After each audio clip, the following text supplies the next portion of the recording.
Hey, if you want access to the show notes and the transcripts and the links talked about as part of this episode, you can head to Seven, so the word all spelled out, SEVEN health.com/328.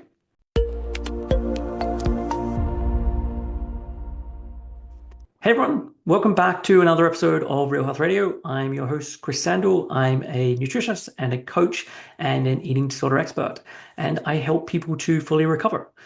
Before we get on with today's show, I just have an announcement to say that I'm currently taking on new clients. If you are living with an eating disorder and you would like to reach a place of full recovery, then I would love to help. And it doesn't matter whether this has been going on for a year or multiple decades. I truly believe that everyone can reach a place of full recovery. And so, even if that feels very out of reach for you at this point, I believe that you can get there. So, if that is what you would like help with, I would love to support you. If you send an email to info@7-health.com and just put coaching in the subject line, and I can send over the details. So let's get on with today's show. Today's episode is a guest episode, and my guest today is Abbie Attwood. So Abbie is an anti-diet weight inclusive provider with a master's in clinical nutrition. She is the founder of Abbie Attwood Wellness, where she offers virtual nutrition therapy and body image coaching for individuals and groups. She also hosts the Full Plate podcast and writes the accompanying newsletter, exploring the complexities of healing from diet culture with nuance, warmth, and science.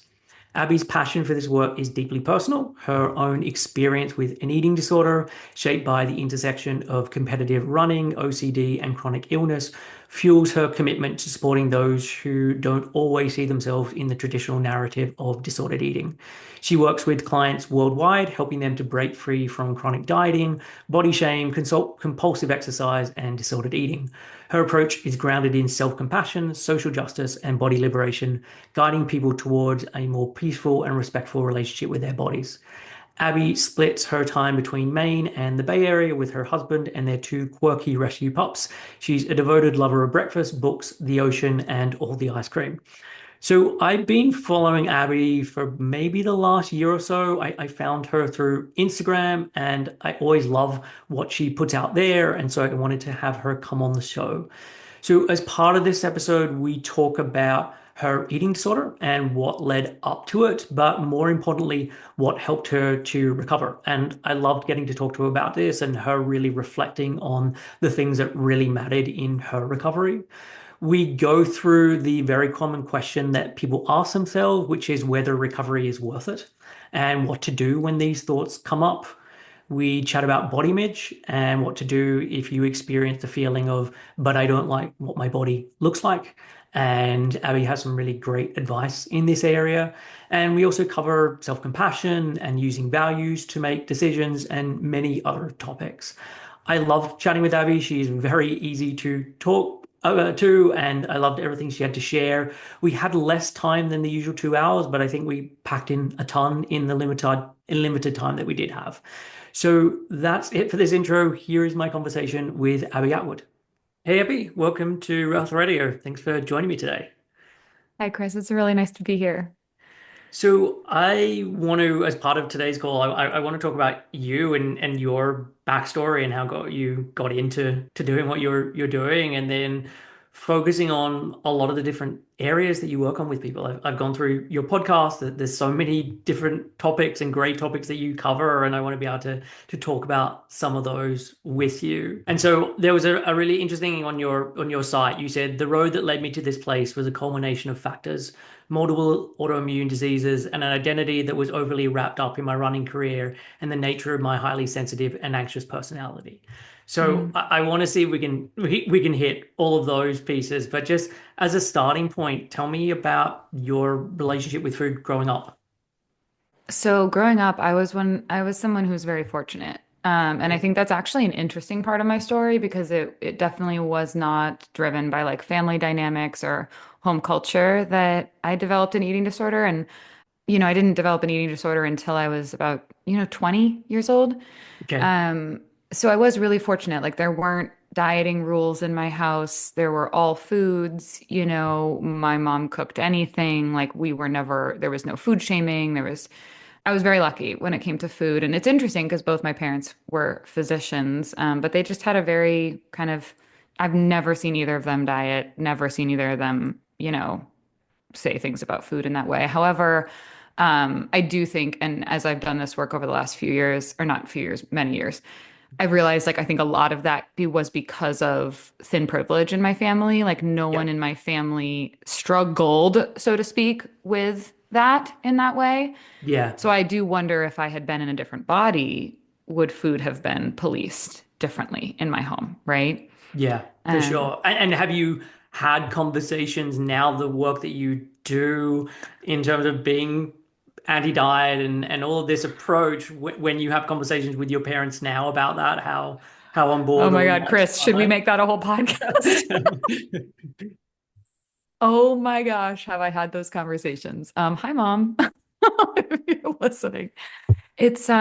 I'm like very honestly and openly, it's hard. I Yeah, think not so much the food stuff, but the weight bias in medicine, is difficult, and it's difficult to get around. And I think we've come a really long way in the conversations, and my parents are like my biggest supporters, and we have actually really, really great conversations about this stuff. But there is that push and pull because you know this, most likely, yes.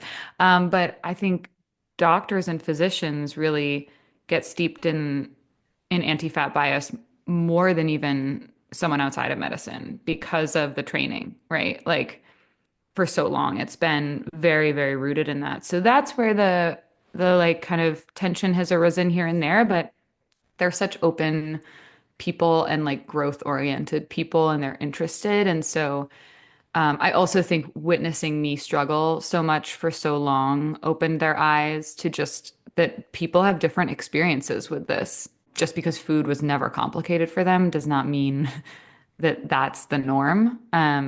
So I think, realizing and helping them realize just how many people struggle with this, like they are most certainly the exception, I believe. What do you think? I don't know. Like in oh, terms of like the population out there, how many of us struggle with our relationship with food in our body? for sure. Yeah, I It's mean, look, massive. I'm also the exception. I've never Yeah, yeah, dieted. I've never had issues in terms of my relationship with food. I've definitely had stuff around my body and yeah, worry and shame and stuff connected to that. And so that piece I can really understand. But in terms of my lived experience around food, food has been a very easy thing for me for the entirety of my life. yeah, And I know how much privilege there is in being able to say that. But yes, I am definitely the exception, not the rule with that stuff. yeah. It's amazing, isn't it? I think, and I think I've always been interested in why, or that's what got me interested in why I did develop an eating disorder later. Like we know that there's obviously like environmental factors Yep. and biological factors, social factors, all of these things. And I didn't have that seed planted when I was younger, but I did have this athlete identity that you kind of mentioned, based on what was on my website. So that was a big part of who I was. And Yeah. in that is even subconsciously when you're young, this idea of what an athlete should look like, right? Yep. This idea that an athlete, I mean, sport to sport, it varies. What But sports were you doing? yeah, when I was young, I was playing lacrosse, soccer, and I was skiing. But what's interesting is in college I started running, and that gradually got more and more competitive. And interestingly enough, that's when the disordered eating started. I think there is a lot of disordered eating culture in running, and then there's Yeah. also a very much like a thin body archetype in runners too. Yeah. But I think a lot of what led me into an eating disorder was actually more about my mental health conditions that had just like gone unaddressed my whole life. Like I didn't get diagnosed with OCD until I was an adult, way past after having recovered from eating disorder, I was diagnosed. So that put so many pieces together for me in my Yeah. childhood and all of it because I was the most anxious kid you've ever met, right? I was socially like I was great, I was happy, but I had really, really deep-seated anxieties about certain things and disordered eating and running essentially to like make a long story as short as possible were like tools that became the most accessible to me to manage that kind of like I had panic disorder for a long time and just so much anxiety and that kind of control of running and eating in a certain way, it was like a it was like a life raft when I felt like I was drowning in all of these other ways. And that just kind of it just took it took hold of me in a more a deeper and deeper way over the years. Yeah. And finally I was like, oh my God, like how did I get here? You know, like this started as just a way to feel okay, and now here I am, you Yeah. know. Yeah. And I mean, I think of, and I talk about eating disorders as being anxiety disorders. And I Hmm. think that they are, I mean, when you look at people who go on to develop eating disorders, a very high percentage of them have high anxiety before this ever started and have high anxiety after this is all over, just because that's just the baseline of that person. And I think you talked about eating disorders being biopsychosocial, which they totally are. And the biology piece being you get into a lower energy state, whether that's intentionally dieting or just I've started to run more and I just haven't been putting as much focus on the fact that I needed to eat more frequently or whatever. And you suddenly find yourself in a biological state that starts to have more of these eating disorder thoughts come up, or I'm now getting this euphoria, or I now feel calmer, or this state that is there in the beginning, that honeymoon phase where it feels like I found this way of being in this winning ticket, and it works until it doesn't. And then you find you're in this place where, okay, now I'm knocking up against all the malnutrition and the symptoms that are occurring because of being in that low energy state, and yet I feel unable to do anything differently. And this feels so compulsive and it feels so hard to then move away from doing this. Does that sound accurate? Highlight one thing you said, which was like it wasn't intentional. I did not set out to lose weight necessarily or anything like that. It was very much to manage like existential dread and anxiety and fear and panic all the time and just not feeling okay in my body, like more like psychologically not feeling okay, you know? Yeah.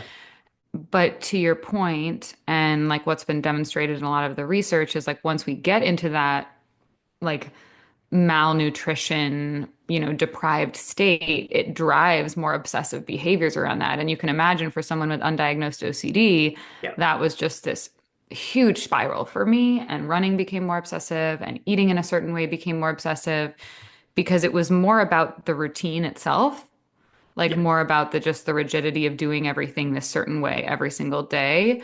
And it became, oh, this isn't like just a way to get out of this hard time. Over time, it became like, oh, this is the only way I know how to live. Yeah. And then at that point, you're like, I actually don't know how to get out of this. Like, I actually have no idea where to go from here. And the other thing that happened once I started trying to recover is that I was diagnosed with multiple chronic illnesses over the course of like 5 years. Okay. And that complicated things a lot. It also contributed to some like self-blame and shame because I felt like perhaps I'd done it to myself through being undernourished, right? I was like, did I put this stress on my body? And did that become a catalyst for these things? Did it cause them in the first place? I know that's not true now, but I do believe being malnourished contributes to the manifestation of, or perhaps like increases the intensity of some of those symptoms Yeah. because the body Sure. just, I mean, fundamentally doesn't have what it needs, right? So if you're struggling with an immune condition at the foundation, of course, not eating enough and not giving your body the energy it needs to even address that thing Yeah. is going to have some detrimental effects. So that was another really complicated piece of my recovery because you probably know this, Chris, as well as I do, but diet culture has all sorts of things to say about how you should eat if you have a chronic illness or an autoimmune disease, you know, Yes. so it gets you wrapped up in that rabbit hole too. So it was a tough one. For sure. And I think the thing with an eating disorder is it will find any bit of evidence, any bit of logic of why we should keep doing this thing. And so you start having these ideas about what's quote unquote healthy, and it can be then very easy to go down, as you say, go down that rabbit hole, and it's done from the place, or it's coming from the place, or it feels like it's coming from the place of like this is me taking care of myself, this is me being healthy, and yet actually it's the thing that's preventing you from getting to a better place of health. I think one of the things I will regularly say is like the healthiest thing you can do is not have an eating disorder. And Mhm. this is true where it doesn't matter if you have multiple autoimmune conditions, like not having an eating disorder is going to be the healthiest thing that you can do for yourself. Totally.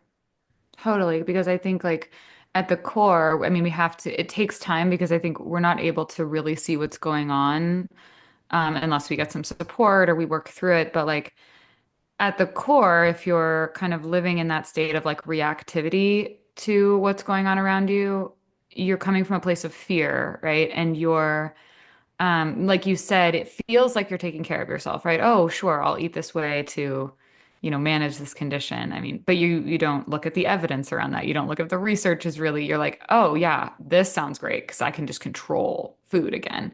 Yeah, And but all that is fear. And I think if we're being driven by fear, we are truly never able to make like self-compassionate, body autonomous choices for ourselves because fear is in the driver's seat. Urgency is in the driver's seat. yeah, And it just is like a constant shame spiral because it's perfectionism. It's just more perfectionism yeah, manifesting as self-care, you yeah. know? For sure. Well, it also prevents you just from being objective. Like if I have Mm-hmm. all these foods that I really fear and I then say, well, I just don't like those foods, we don't know if that's Mm-hmm. actually true.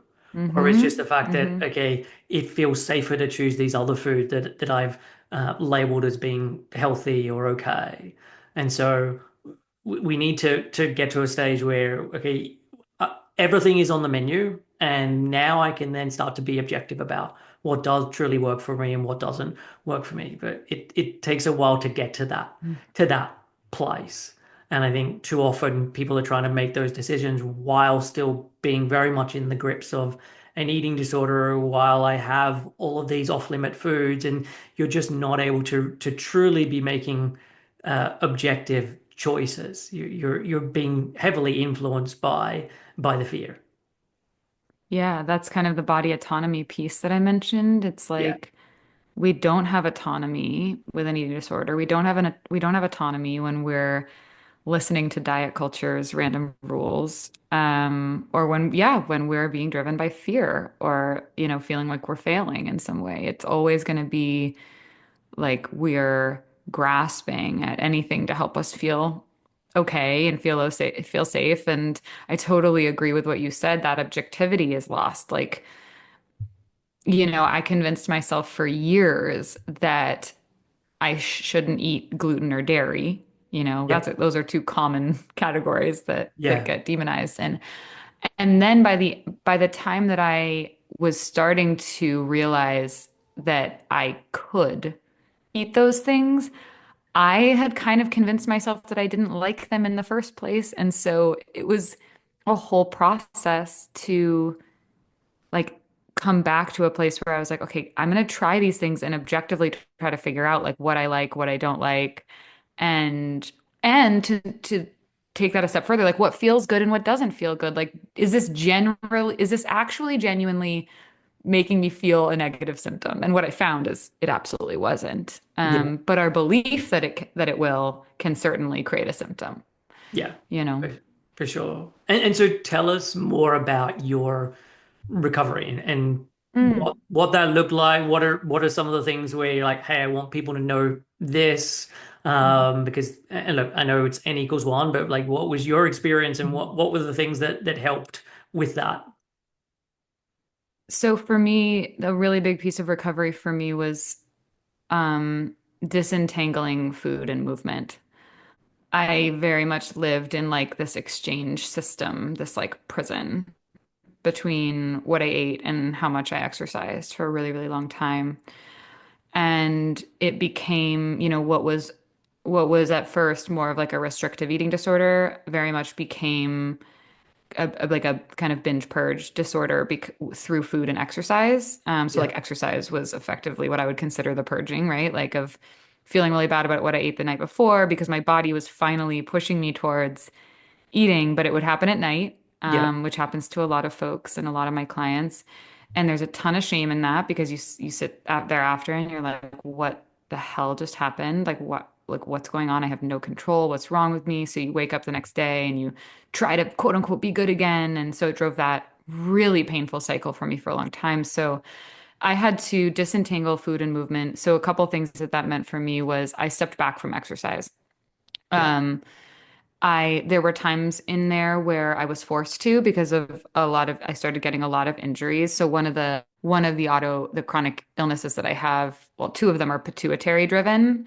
So while under eating obviously negatively impacts our bones, mine was way worse than that because of what was going on with my endocrine system. And Yep. so I was breaking bones left and right from Okay. exercising.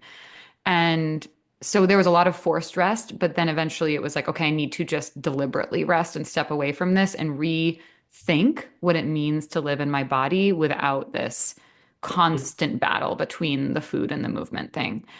That was so crucial to me. And I don't say that as like, oh, everybody should just stop exercising, but I do find that there is a lot of value in that for a lot of people if that's the thing they're struggling with, to really step back from that because it is so hard to heal when you're still using the thing Yeah. that you were abusing your body with for so long, you know? At the very least, I think it helps to embrace a different type of movement than the one that was originally used in that way, you know? So when I started moving my body again, it was not running, it was very gentle, like stretching and that kind of stuff. So that was one piece, and that took a really long time and it was really hard. And like I said before, it went way deeper than the food thing. Like it was an identity. It tied me to my family. It tied me to my sense of self, my self-worth.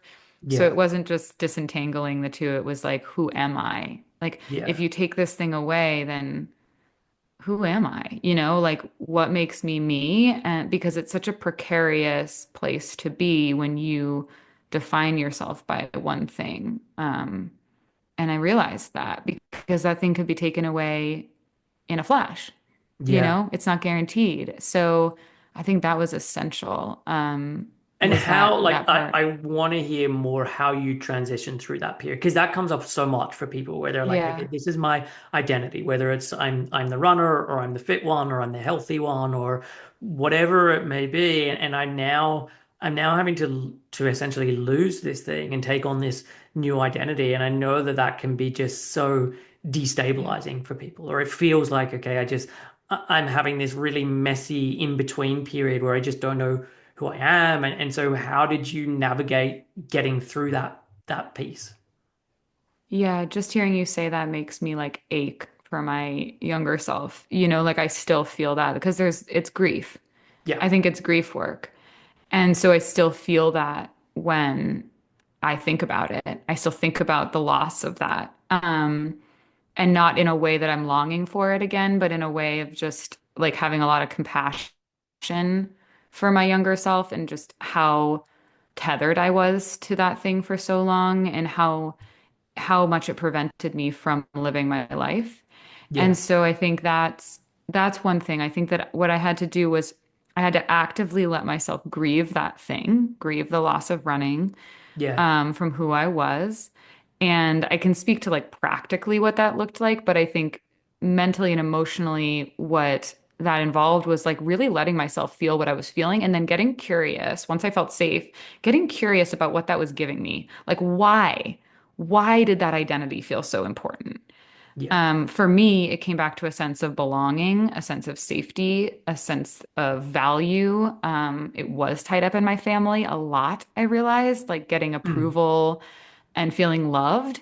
And so I had to dismantle that. I had to realize that was bullshit. Excuse me, can I swear? You could swear. Yep. You could swear. Like, my family does not love me because of that. My friends do not love me because of that. And I really had to break that down. Then, but the other piece of the grief was losing just a thing that was giving me some joy. Like I genuinely loved running. Yeah. And that was hard. Like because that's different than just leaving something behind that you were like, okay, this is just not a good thing for me. It was like, oh my God, no, I genuinely love this thing. It has turned into something that's also destructive, but at its core, it began because I loved it so much. Yeah. And so eventually I had to find other things that brought me joy. And I think that goes back to like if you're identifying with one thing, it's never going to serve you long term. Like we are so many things. So I had to Yeah. find other things that I loved, like other ways that I found that I could experience joy in the world and use my body to experience joy, not physically, but like literally going to a museum or reading a book Yeah. or, listening to music that I loved or like playing with my dogs. That helped a lot. And I will say, practically, I had to make sure that I invested in community outside of athletic circles. Yeah. Like, because being up against that all the time with those people that talked about that stuff all the time, no shade at all to that, but it's hard if Yeah. you're trying to disentangle from that, but that's the only person, the only type of group of people that you're hanging out with. I really had to diversify that. Um, those are some of the things that come to mind, but there was a lot.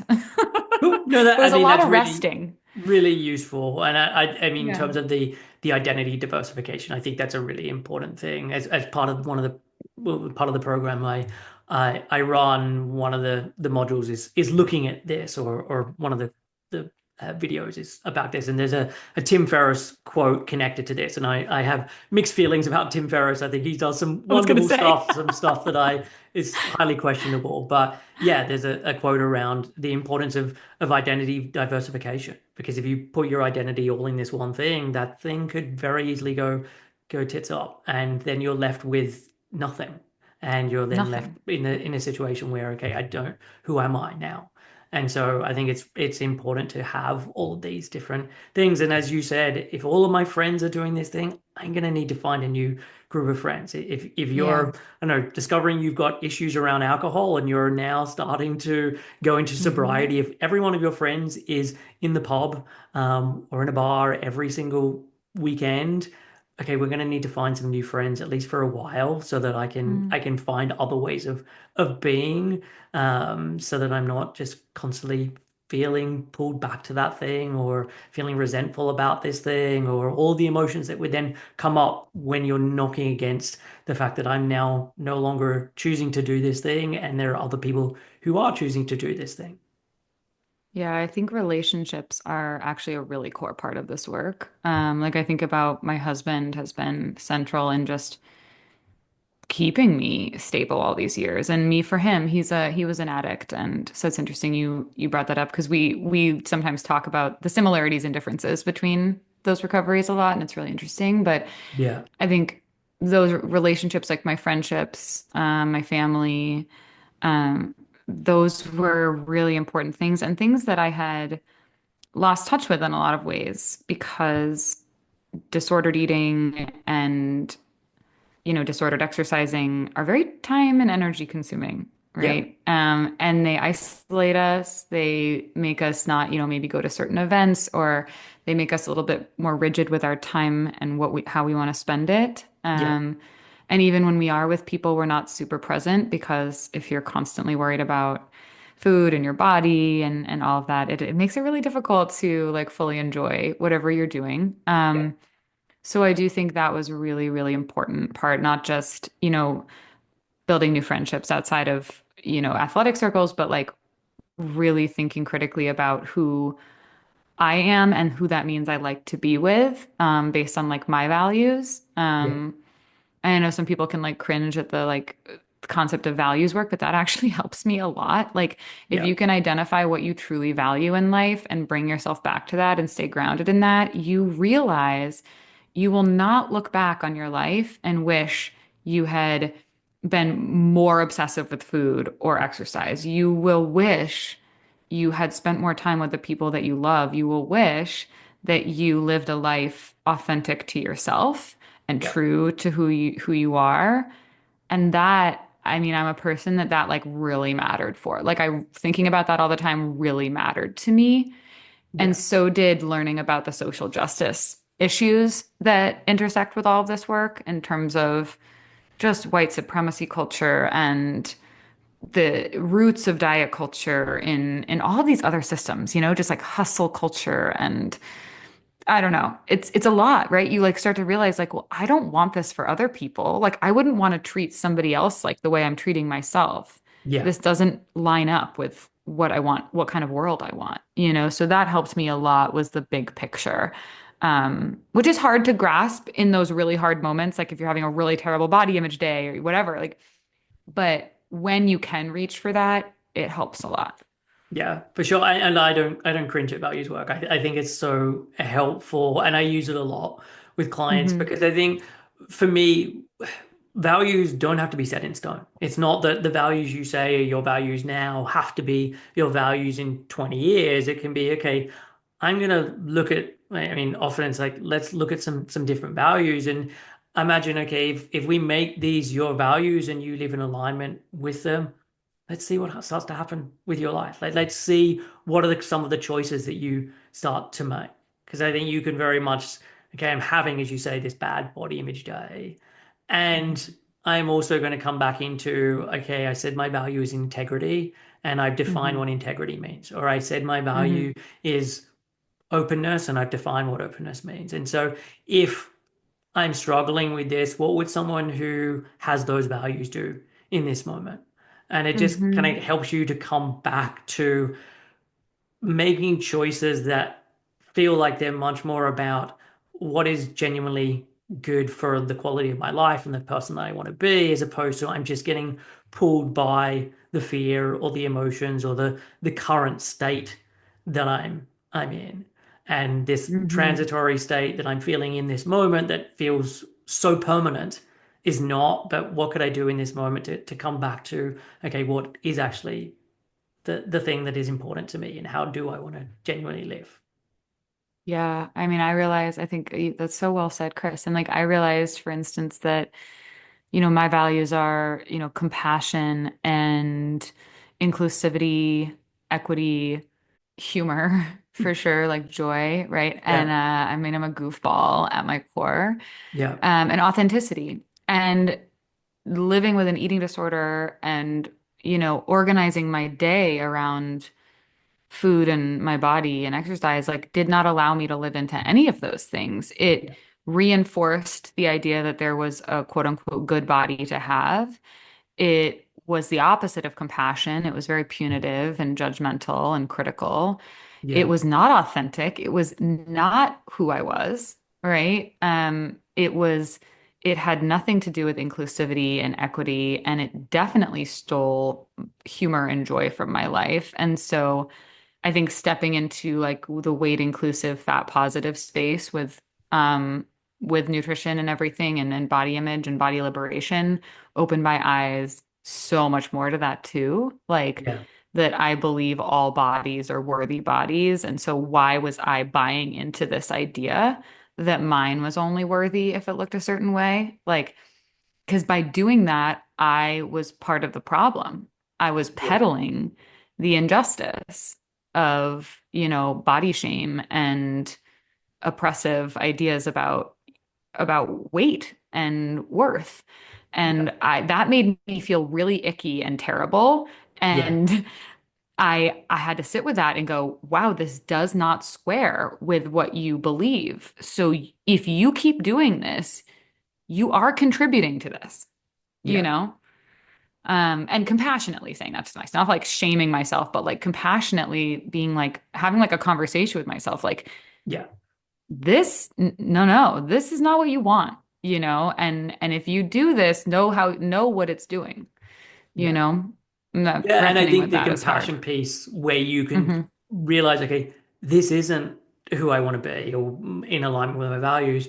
Okay, what is this about? Okay, this is about fear. Like this is Yeah, and about like it's my not my fears. fault, Yeah, right? for Like sure. that's a powerful one. Like it's not my fault. None of this is any of our faults, Yes. right? Yeah. And it's not my fault. And in this moment, I still get to choose how I'm gonna behave, and what am I gonna do Autonomy.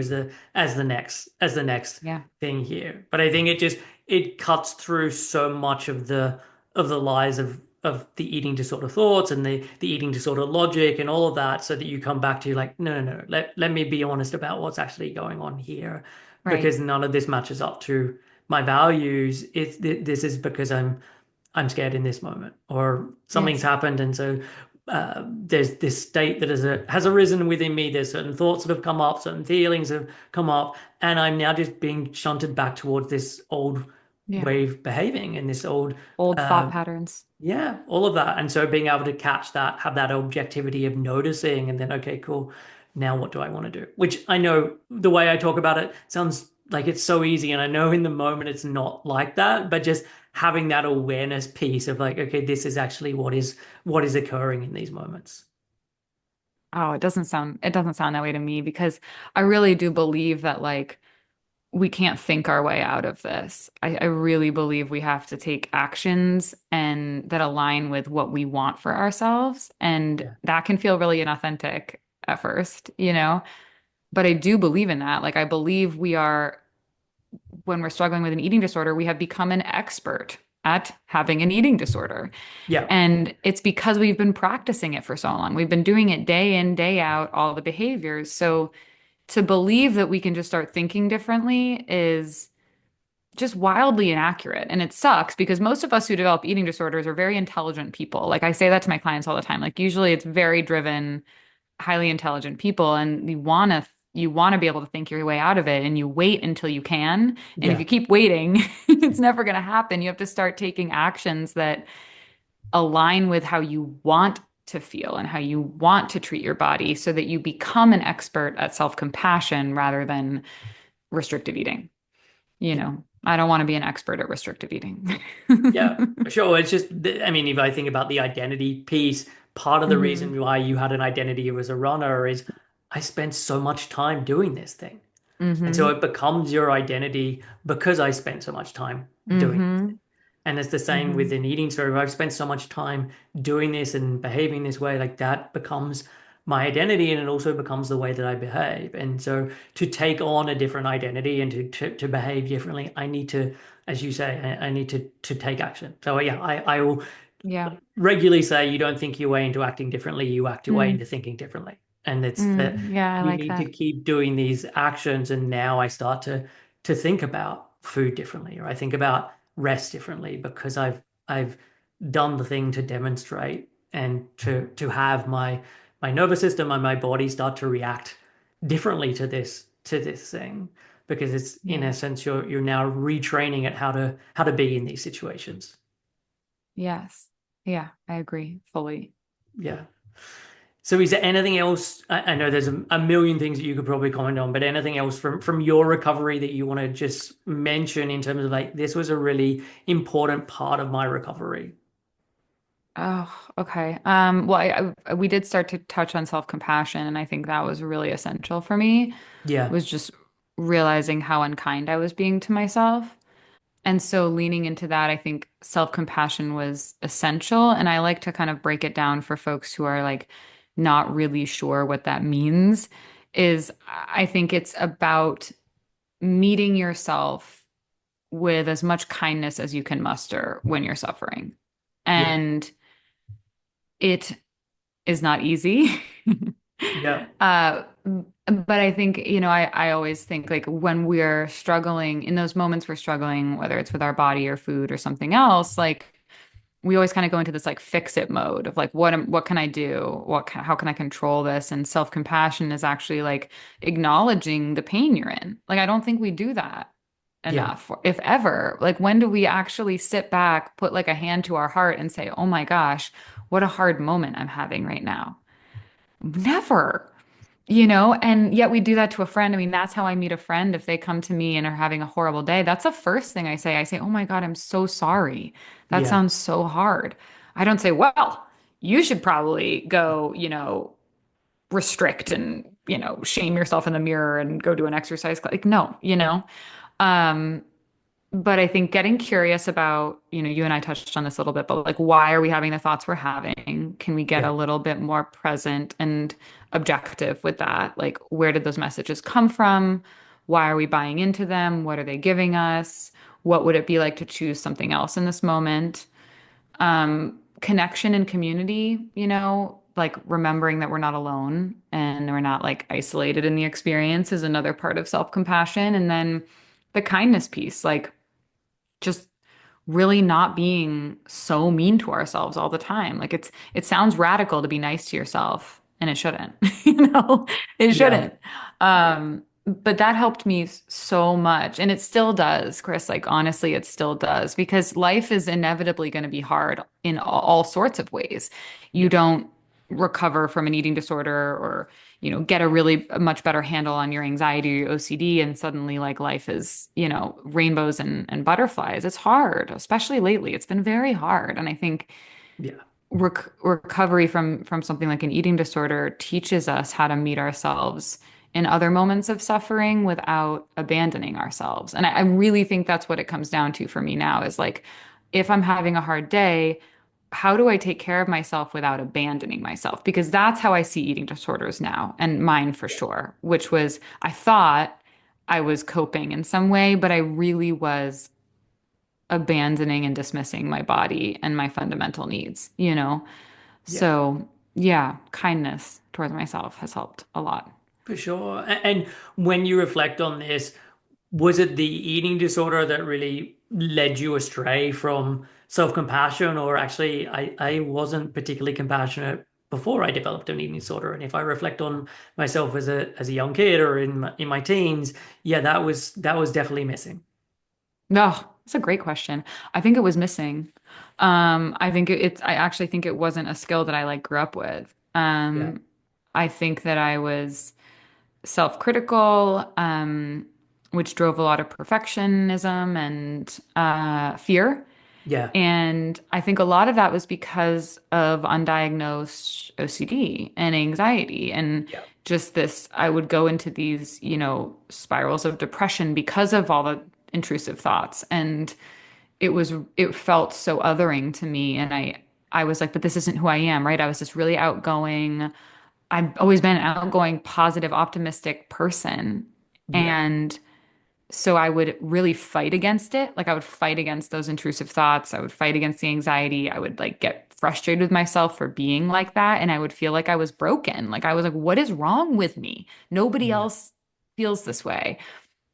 So I don't think I grew up with any of that. And it was painful. And I do think that's probably why I started using disordered eating and exercising to cope with those feelings eventually of just like feeling like I had nothing and no one to kind of tether myself to because I just felt so, yeah, I just felt like I was failing all the time, you know? And when I look back, I'm like, oh my God, like not at all, not even close, but I didn't have the skills to say like, oh, what would it be like to find some acceptance in this Yeah. moment and be nice to myself, and not fight these feelings? So, yeah, it's a great question, Chris. I think I didn't have it before, so it was definitely like I didn't have the like touchstone to go back to. I had to like build from scratch in Yeah. recovery, you For know? sure. And I think if you're talking about like, okay, what are some predisposing factors to developing an eating disorder? Mm-hmm. Low ability to be self-compassion is one of Mm-hmm. those Mm-hmm. things. And I like the way that you talked about self-compassion. I use it a lot with clients because it's Mm-hmm. so important as part of recovery, but also just being a human Life. in this Yeah. world and Yeah. living at this moment in time, or really any moment in time. Right? It doesn't Mm-hmm. matter how utopian things get in the future. If it ever gets there is still going to be much need for self-compassion. And I think the one thing I would just add with when going through recovery, again, the eating disorder can very much latch on to this idea, and there can be sort of faux self-compassion, which is things that are very much in service of the eating disorder of like, oh, look, Mm-hmm. I know you said you were going to have this thing as a snack, or you're going to add this thing to your lunch, but look, it's just going to be so anxiety provoking for you. You don't need to do that. Just give that Mm-hmm. thing a pass. And I think really understanding that self-compassion in those moments is treating yourself kindly, but also there being the accountability of like, hey, I know this is really hard for you to do this. I know it sucks. I know you wish that we didn't have to do this, and we said that we're going to do this, and we need to do this to get better. I just want to say that because I think it can be very easy to hear about self-compassion, and then the eating disorder uses it all in service of its doing. I love that you said that. I love that you brought that in because absolutely. And I think there's nuance. Like, yeah, if like life is a total shitstorm, like everything is hard, somebody in your family's sick, like, I don't know, like literally all these things are hard. Yeah, it might not be the day that you do the really hard exposure food, For right? sure. But you Yeah. do, but you do show up for yourself and say, okay, in light of that though, what am I going to do? I'm going to eat more of this thing or whatever. Like there's some toughness to self-kindness. Like being kind to yourself doesn't mean like letting yourself off the hook or not holding yourself accountable, like you said. But I love that you brought that up, Chris, because I think that's really important. Yeah, I mean, all of these old coping behaviors, they're going to try to latch on to the new thing and be like, well, how can we twist this in service of what we want? Yes. Right? Yeah, because So I think it is so. As so you said, tricky. so many people who develop eating disorders are really smart, and the Yeah. way that the eating disorder gets in is, especially as time goes on, and someone's truly wanting to recover, and they just feel like I'm just not making any inroads with this. It is because of the logic piece, and the eating disorder just Mhm. using logic against you. And I think that the self-compassion piece is one that I've found with people when they start to hear about it, that yes, the eating disorder then takes self-compassion under its wing and says, okay, cool, I've got a new tool that I can use here. Yeah, but it kind of reminds me of what we were talking about before with like acting differently rather than just trying to think your way out of it. Like if you're just using self-compassion in service of like just trying to think differently, Yeah, it's not true self-compassion, right? Like yeah, you have to do those hard things. You have to do the hard behaviors. That's self-compassion, yeah, but doing those things with kindness and not bringing perfectionism into it. I think that's where we end up beating ourselves up in recovery is like thinking we're now failing at recovery. And so if you do fall short of what you wanted to do that day in terms of taking those behaviors, you are never going to be better off by beating yourself up yeah, ever. You're going to be better off by being like, okay, all right, that happened. I'm not a bad person for that. I'm not failing at recovery. I'm just learning, and none of this is going to be perfect or linear. And so now I just decide, like, what do I do next? Like, what's the next kind thing I can do in this moment? yeah, So it's this constant work. yeah, yeah, for sure. Okay, so I want to hit some of the topics that you've covered on your podcasts, because I think there's some really Yeah. good stuff here, and one, it feels somewhat connected to what we've been just talking about, but this idea that someone can start questioning whether recovery is worth it. And I think this comes up at lots of stages through the recovery journey, whether we're right at the beginning or we've made some changes or we're quite a long way along. So yeah, talk about this. If someone was coming to you and feeling like, hey, I'm really struggling, I'm in a funk, this thing's happened, and I'm really questioning whether recovery is worth it. What are some of the things that you would be either asking them or sharing with them? Where would you go with that? It's a good question. I mean, I think I'd first want to understand why they feel like recovery is not worth it. Um, I'd want to know more about that. And within that, I'd want to know more about what does recovery mean to them. Like, I think that, recovery is actually a word. I use it just because I think people understand what you're saying when you say it, but it's not a word I really identify with. My personal experience, I never really identified with it. I really felt like I was just healing from a lot of disconnection with myself. And I think, what does it mean to heal? Where are we trying to get to? Yeah, Because if you start thinking it's not worth it, that I'm really curious about how you're defining it, you know? Because yeah, I think our autonomy and liberation and respecting ourselves and living a life that feels true to ourselves and not being stuck in this prison of eating and exercising or whatever it might be with your body image, I think it's always going to be worth it. Always. And so yeah, I think the question is how you're defining it. And I think there's a lot of neurotypical and neuronormative definitions of recovery that eating is yeah, going to look a certain way, that you're going to feel a certain way all the time, that you might recover into a certain body. And I think what we have to do is start picking that apart and redefining it for each individual person, like really writing down, like, what does this mean? What do I want out of this? Why the hell am I doing this? yeah, Because I wouldn't be here talking to you. I'm thinking about a client talking to me, like the person wouldn't be sitting with me if what they had been doing was working for them and making them feel good. Yeah. And I think we can really trick ourselves into thinking that maybe it's just easier to live with the eating disorder. Yeah. Um, I don't believe that. I'll never believe that because it's what they want out of this at the end of the day and why. And just root ourselves in that a little bit more and think about what does it look like day to day then to start practicing into that with and while embracing all the imperfection and messiness that comes up. I think there's a lot of perfectionism that shows up in a person who says, I don't think this is worth it, Yeah. you know? For sure. And I mean, I agree with everything you said. And I think being able to play the slightly longer game of like, hey, what are you doing this for? Because I think often when this is coming up, it's because of an experience I'm having today or in Yeah. this moment or when I'm trying to make this Yes. change and where they're knocking up against all of the discomfort that is coming up in those moments. And what often happens with that is I then forget about all the discomfort that is permanently going on because of living with an eating disorder. Hmm. And I think one of the things that Yeah. I come back to again and again with this is so often what is getting chalked up to recovery is no, that's the eating disorder. Like we Hmm. were like, oh, recovery is so much harder. It's like, no, that's the eating disorder that's so much harder.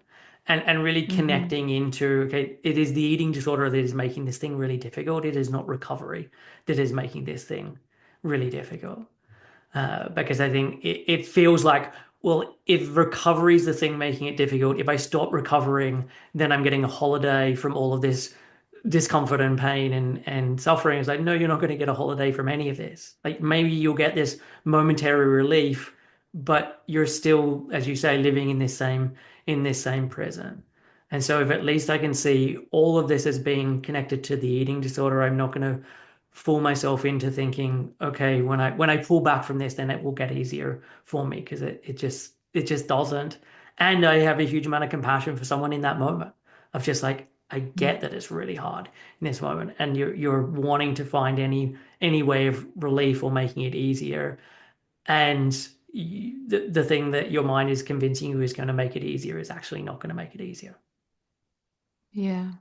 Totally. And I think you're reminding me of something that I say a lot, which is like I think when we're in that space of like, this is too hard. I mean, behind that feeling, right, is like, this is too hard. I can't do this. I'm gonna Yeah, stick to what I know. I'm gonna stick to what's feels comfortable, what feels safe. yeah, And I think in those moments, we have to remind ourselves that it's hard both ways. yeah, It's not easy to live with an eating disorder for the rest of your life. Like, yeah, don't let it trick you into that belief. Just familiarity doesn't equal ease, right? Just like newness and change doesn't equal hard and impossible. I think it is going to be hard both ways. It's going to be hard to recover and heal, and it's going to be very hard to stay in an eating disorder for the rest of your life. And so we have to choose the hard that leads towards our freedom and our peace and our yeah, authenticity. And also, if you were to graph both of these things, sorry, I think in graphs a lot, but like I'm literally thinking of like a line graph, right?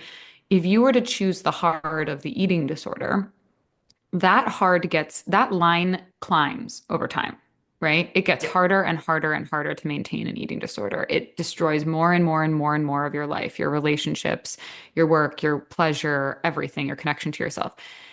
But in contrast, choosing healing and yeah, recovering from the eating disorder, it definitely starts out feeling harder yep, than sticking with the ED behaviors that you've been doing for a long time and know very well. But it's a hard that eases up over time. yep, And that graph is goes the opposite direction, right? It gets yeah, easier and easier and easier as you go. And so it's remembering that you have a choice, but one of these hards leads you closer to yourself, and one of them leads you to a life of inauthenticity and disconnection. And just because something's hard doesn't mean it's wrong. yeah, Like just because it's uncomfortable doesn't mean you can't do it. It's just new. It's just different, yeah. you know? Yeah, and I totally agree with you. I've said very similar things at various points, and I also think that the sad part with this is the worse things get with an eating disorder, and the more things fall by the wayside, the more someone then tends to hold on to that thing, Hmm. and the more Hmm. this thing becomes important. Because if everything Hmm. is going to hell, like this is the one constant that I have. Hmm. And I'm saying this because I think what can often happen for many people is when I get sicker, then I'll make a change. Like I'm gonna Hmm. hit this rock bottom, and at that point, then like, man, it's gonna be so damn obvious to me that I need to make a change that I'm just gonna start changing, and it's just gonna be motivation forever. And we just walk out of this thing because it will just be so clear cut that I need to change, and that it doesn't work No. in that way. The sicker someone gets, No, the it's such a more it lie, isn't feels it? that I now can't make this change. This thing's just too important for me, and so just if that is the way that you're feeling, like, oh, I've got to have my weight come down even more and dealt with, like that just doesn't happen. You know what, Chris? I don't know if you see this too, but something that I see with that mindset, like one of the ways to like get beneath that lie is I think a lot of people that I work with, and I experience this myself too, is that if you buy into that belief, what then happens is let's say you do get to that sicker point, and then you take some actions to heal, whatever that might mean, right? Eating more, whatever. But then you get to a point inevitably where you feel like scared to keep going. And then you convince yourself that you need to get back to that prior point in order to deserve to keep going again, Yeah, right? And so you wind up bouncing, if you were like imagining a staircase, you wind up just like bouncing back and forth on these two steps. yeah, Because if you believe that you only deserve to get better when you're at some level of sickness, you're going yeah, to keep you're going to keep bringing yourself back to that point in order to keep going. And so it's one step forward, one step back, and so it drives this cycle. And that is what can drive somebody to start feeling like this isn't worth it. yeah, But back to your original question, right? Because of course it doesn't feel that way if you do really feel like you're ping-ponging between two different stairs on the staircase and never getting any further. So yeah, it's looking honestly at what would it take to get to that next step and sit in the discomfort of not bouncing back to that first one. Like what would it be like to just sit here for a little longer and see if this discomfort passes? Practice self-compassion, ask yourself what you need, and try to get to that next step before convincing yourself that you have to get sicker again in order to keep going. yeah. Yeah, I totally agree with you. And I think the other piece as well is that however bad you are now, we want to get better than this. So, Mm-hmm. for example, Mm-hmm. you're at a 7 out of 10 in terms of how bad it is. If we get Mm-hmm. you to an 8 because things have got even worse, we're still going to have to go past this original point that you're at. Mm-hmm. You need to go to a 7, then a Mm-hmm. 6, and a 5, and all the way back up. So we're just adding on extra time, extra pain, all of these things as this way of you conceptualizing, well, I'm now sick enough to start doing this work of like we don't need to wait for things to get worse. Like Mm-hmm. Mm-hmm. here is bad enough. Yeah. You know what this reminds me of is like when I was really grappling with whether to, with leaving running, which I finally did, and I was getting all those injuries. I kind of found myself in this same cycle, it was very separate from the eating disorder, but very similar thinking, which was like I would push through so much pain in running. Yeah, And but I started learning how much worse that would make injuries, right? Versus if I just rested when at the first sign of something hurting a little bit, yeah, it didn't end up being this long-term thing that knocked me out for a year. yeah, But if I decided that it needed to get worse in order to justify me taking a step back and resting a little bit, yeah, it turned into a full-blown injury that took me out.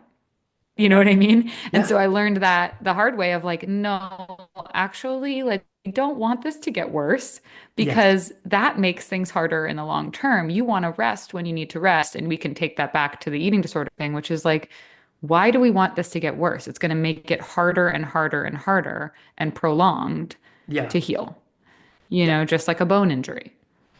For sure. It's like, look, there's a flood in my house, and at the moment, it's Hmm. only the kitchen that's damaged, but I'm going to wait till everything downstairs is ruined, and then I'm going to turn it off.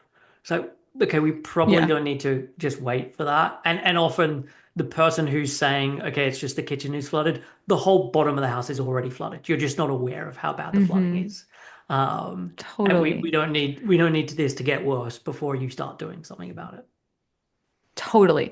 And on the flip side, you're making me think of something that comes up with this mindset of like, this is getting too hard. I can't do this. Like, is this worth it? We tend to, our mind plays tricks on us, right? Like these cognitive distortion type things happen where we perceive like a bump in the road as like a sign that it's going to get worse and worse and worse, Yeah. right? I don't know where I think I was just reading a random book the other day and it said one of the characters said, I have to stop seeing a pothole as a sign that the bridge is out around the corner. And I was like, oh my God, how good is that for like recovery, right? Like just Yeah. because there's a pothole, it doesn't mean like suddenly the bridge ahead is going to be like totally destroyed. Like it's just a pothole, you know? And so I think like releasing that mentality of like, oh my God, the catastrophic thinking of things are just going to keep getting worse and getting harder and getting worse. Yeah. And remembering like that's just the nature of growth. Yeah. There's some discomfort. Yeah. I love that. I love that as an Isn't analogy. it good? That's really, The really good. pothole doesn't mean the Yeah. bridge is out. Um, and you have a really good post on your Instagram that starts with, but I don't love what my body looks like. And so I would That love one you has to gotten a lot share of this because I think that's got a lot of hearts, a lot of comments. And so yeah, talk about this. It's been one that I probably repost like once or twice a year now because it blows people's mind, this concept. But like, and I'm glad you mentioned it because actually I was going to mention it as that's one of the things I forgot to mention as part of my own recovery, what helped. But the post essentially is saying that, a lot of people struggle with body image, thinking that the whole point of body image is to love what their body looks like. Yeah. And what if we take a step back and say, what if that's not the purpose of having a body? Like, what if the purpose of having a body isn't that you love its appearance? Like, sit with that for a moment. And I think most of us can let that sink in long enough to think, yeah, that might be true, right? The purpose of having a body is not that I look in the mirror every day and say, oh my God, I love what I look like. The purpose of having a body is so that we can be here. Like we don't get to be on this earth without a body, So starting to see it as like a vessel, as something that holds our magic. I say a lot of times to my clients, like, your body holds your magic. It is not the magic that you offer the world, right? Yeah. It is just the thing that contains who you are. And I think from there, we can start to think about what does it mean to have a body? What is the purpose of having a body? If it's not that we need to love what it looks like, if that's the distraction that diet culture and patriarchy and ableism and all of these other systems have fed us, what does that open us up to doing with our body? Because putting loving what our body looks like as the goal is an impossible goal. Like beauty standards, these impossible, unattainable body ideals, those goalposts are always moving. Yeah. And our body's going to keep changing. We're going to age if we're lucky. Yeah. And to make that the constant goal and the constant barometer and measure of our life is I think it's a violent distraction. It steals life from us. So I like to challenge people to think about maybe that's not the goal of this work. Maybe the goal of this work is to reclaim what the purpose of your body is, and that is like to live and to live life in a way that feels good and not to love what your body looks like, you know? For sure. And I mean, I love the post. I love what you said there. And I think the thing I would also add to this is just how relative those things are. Because it feels Mm-hmm. like, okay, that's fine. But there's going to be people who are out there who are Mm-hmm. changing their body and they absolutely adore the changes that have been made and that's what I Mm-hmm. want to strive after and I work with those people And the reality Hmm. is you then make some changes and it's just never quite enough. It's Even if I'm never now matching enough. up into some ideal and everyone thinks, oh man, she must be so confident in her body. Behind closed doors, that's not how someone necessarily feels. And what I've had and heard from many clients is just this realization of it didn't matter where my body got to, I was never content. I was never happy with it. It didn't fill that void I thought it was gonna fill. The point where my body Yeah. was the most aesthetically pleasing by society's narrow standards of beauty, I was actually still really self-conscious. I wasn't going to the parties. I wasn't wearing the thing. I wasn't like it didn't deliver in the way that I imagined that it would. And the I think hard thing for a lot of people is they often never get it far enough to be able to have that realization. I never quite got there, so it's that thing that's still out of reach. And I'm thinking about there's a podcast called Armchair Expert by a guy called Dak Shepard, and he talked about he's a celebrity who is an actor and talked about different stuff that he's dealt with, but the realization of I thought when I would made it being I got into a movie, I made a million, I did that I would feel differently. And he realized that that just didn't happen. And he said that so many people don't get to have that realization. Like everyone thinks, oh, it's just out of reach. And if I just had that thing, then I would feel whole. And he's like, no, I've had that and it doesn't do it for me. And that's not just a unique experience to him, but that's the unique experience that nearly everyone has in that scenario of like it didn't do what I thought it was going to do. And so I just want to add that in there because I think there can often be that feeling of I get what you're saying about the body, but I think if I can get it to this place, then I'll get the best of both worlds. Yeah, that's exceptionalism, right? In play, Yeah. like believing we're the exception or but I think what you're describing is literally the human condition, like the happiness fallacy of like it will Yeah. be better when it will when XYZ happens, then I'll finally be happy and then I can stop all of this, you know, but Yeah. not only do we never get there, but um even if we get as close, like the Dak Shepard example, it comes usually at the cost of a complete destruction of everything else that matters to us. Like I did get there. I did, me, from a body standpoint. And when I felt the best about my body aesthetically, it was the worst I had ever felt about my life in general. Like my mental health was at its worst. My life was empty. It, at what cost? Yeah. At what cost, right? Like it's not it's like yeah, it's never enough. The aesthetic thing is never enough. And also you are going to get there and you're going to have a wake of destruction behind you. You know, Yeah. it's just yeah, it's not worth it. It's never worth it and it's never going to be enough. And yeah, no one deserves to live like that. Like that's not a life, you know? It's not a life. Yeah, for sure. Because you come back to the values piece of like, okay, what is Yeah. really important for me, and how Yeah. do I want to spend my time on this And earth? oh my And God, I'm sacrificing everything that actually matters to me for yeah, this thing. Yeah. yeah. Because the thing that you want isn't the thing that you claim you want. Like no one wants a better body, quote unquote, in a vacuum. It's I want this because I Hmm. think it's going to deliver on these other things. Yeah. I'm going to feel more Yeah. confident. I'm going to meet the partner of my dreams. I'm going to like, okay, let's talk about what those things Yeah. are and figure out, okay, how okay, are we going to go after those things or okay, what are some fallacies baked into them? But we can then have a discussion about okay, what's this actually really about? Because the better body is kind of just this ruse of like Yeah. it's not the real thing.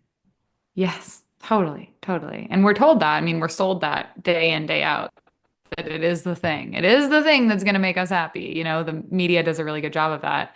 And it's, I think a lot of healing is about like building up other parts of your life in the process. Yeah, Recovering from an eating disorder requires like, yeah, you have to focus on the food and the body piece, but also investing in other areas of your life to give yourself meaning and purpose from all these other things. So you're starting to like create other pillars that give you they remind you and ground you in like what's actually important and what actually fuels your soul. You know, it for can't sure. be like all about the food. Yeah. Well, look, I mean, when I think about recovery, I think it happens in stages. And Yeah, in yeah. that earlier stage, the food and the exercise and all those pieces, they are really important because you're just in Mm-hmm. that nutritional debt and we need to deal with that. But that's not everything. Mm-hmm. It's then, okay, you've Mm-hmm. had this thing for the last 10 years and you've missed out on learning these coping skills because every time something came up, this was the thing that you lent on. And so we need to look at developing this, or you didn't ever learn how to have self-compassion or to set boundaries, or all of these other things that are very interconnected with having the eating disorder. And that's then the next stage of the work. Yeah, I fully agree. It's definitely stages and no right way to do them. Yeah, for sure. Well, look, Abby, I feel like I could chat with you for many hours, and I I know know. I feel you the have to go. same.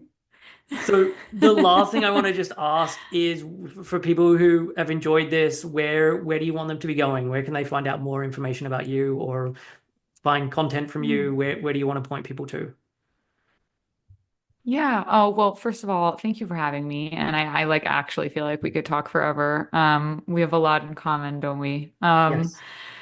So as far as me, I am on Instagram in terms of social media, and I'm at Abbie Attwood Wellness. And my website is abbieattwoodwellness.com. I have a podcast. If you're listening to this, I assume you like podcasts. So that is weekly on Mondays. It's called The Full Plate Podcast. And I talk a lot about anti-diet culture and disordered eating and body image and bigger picture stuff with all of this. And I'm on Substack. I write a lot and I just moved everything over there. And then if you want to look at like what I do in terms of working with folks, that's on my website. And my group offerings is really what's open right now. I don't have any openings for one-on-one right now, but you can always get Yeah. on the wait list. So yeah. Okay. Awesome. Well, look, I'll put all of those things in the show notes, and I yeah Mm. suggest that everyone go and check that out. I love your social media. I've followed you on Instagram for quite a while, and I love everything you're putting out. Oh, Chris, thanks. I really appreciate you and I appreciate everything you're doing. And you have a deep understanding of this that is so rare and even more rare for someone who hasn't like been through it themselves. It's pretty incredible. So I really value your voice in this space a lot. Like everything you said today just really resonated. And so, yeah, I'm really glad we're connected. Awesome. Cool. Well, we'll speak to you again soon. Thanks. So that was my conversation with Abbie Attwood. If you enjoyed this and you liked what Abbie has to say, I would highly recommend that you go and check out her Instagram, that you follow her podcast, listen to her podcast, subscribe to her podcast, because yeah, there's more of the same kind of stuff that we covered today. As I mentioned at the top, I'm currently taking on new clients. If you are wanting to reach a place of full recovery, then I would love to help. You can send an email to info@7-health.com and just put coaching in the subject line. That is it for this week's show. I will be back next week with another new episode. Until then, take care and I will see you soon.